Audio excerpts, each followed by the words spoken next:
have never seen the outside world. My world is a white room somewhere in a suburb of Queens with a small glass hole for my parents to look through and communicate with me.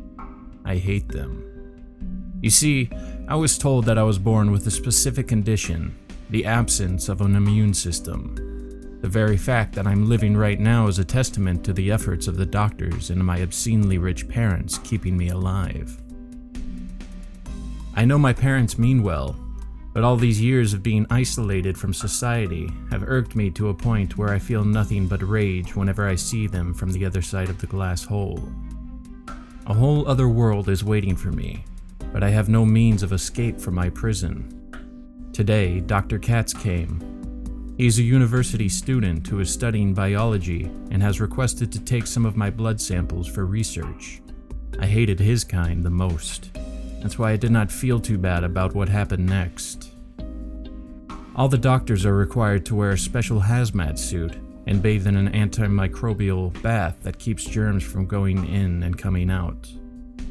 While Dr. Katz was preparing a syringe on my bedside table, I snuck behind him, gripping onto a surgical tray I had hidden. All it took was one swing and he was out cold. Using my computer, I managed to hack into security cameras and set the video feed in a time loop, replaying the scene of Dr. Katz preparing the syringe indefinitely. With that done, I suited up into the disinfected suit and flipped the black visor down. Nobody noticed a doctor stroll out wearing his hazmat suit. Luckily for me, my parents were at a business meeting right now, so nobody could question me.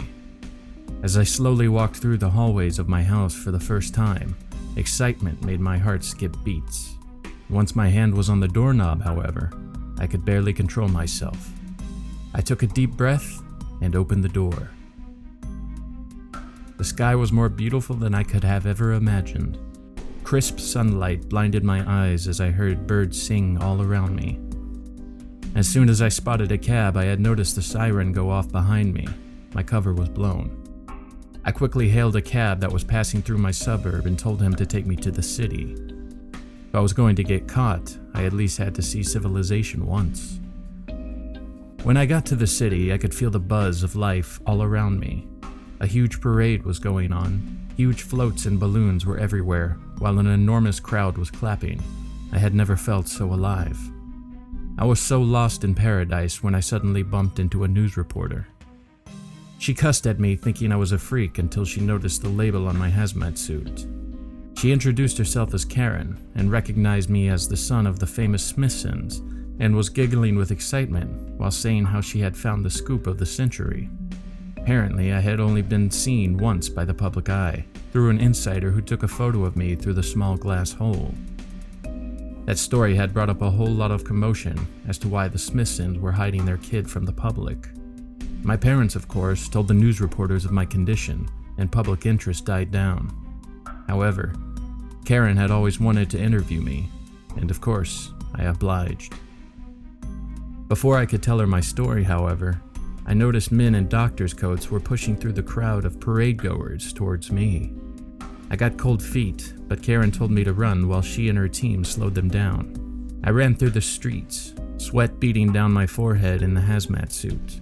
Suddenly, I was hoisted onto one of the parade floats and carried to the top of it. The crowd was cheering for the spaceman on the float. From up there, I felt like nobody could touch me. I was free. Suddenly, a private blue helicopter flew within the vicinity, and I knew the only people that could have been in that helicopter were my parents. They used a microphone to tell me to come home and talk it out, but I was done being their prisoner. I would rather die than go back to that hellhole of a prison.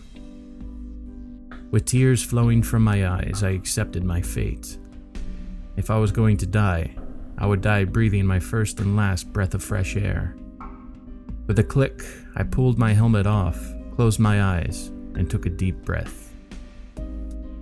I was expecting some kind of pain or sudden convulsion, but I just exhaled.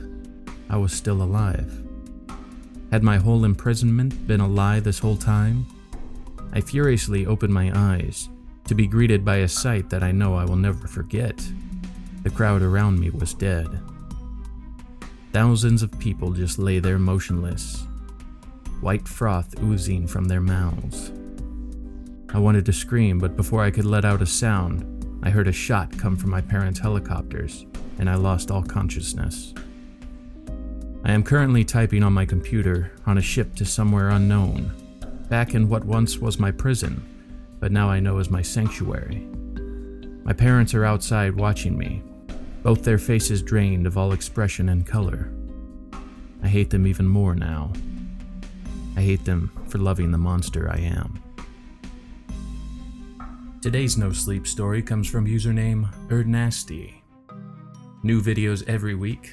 Make sure to like, comment, and subscribe if you haven't already. Sweet dreams.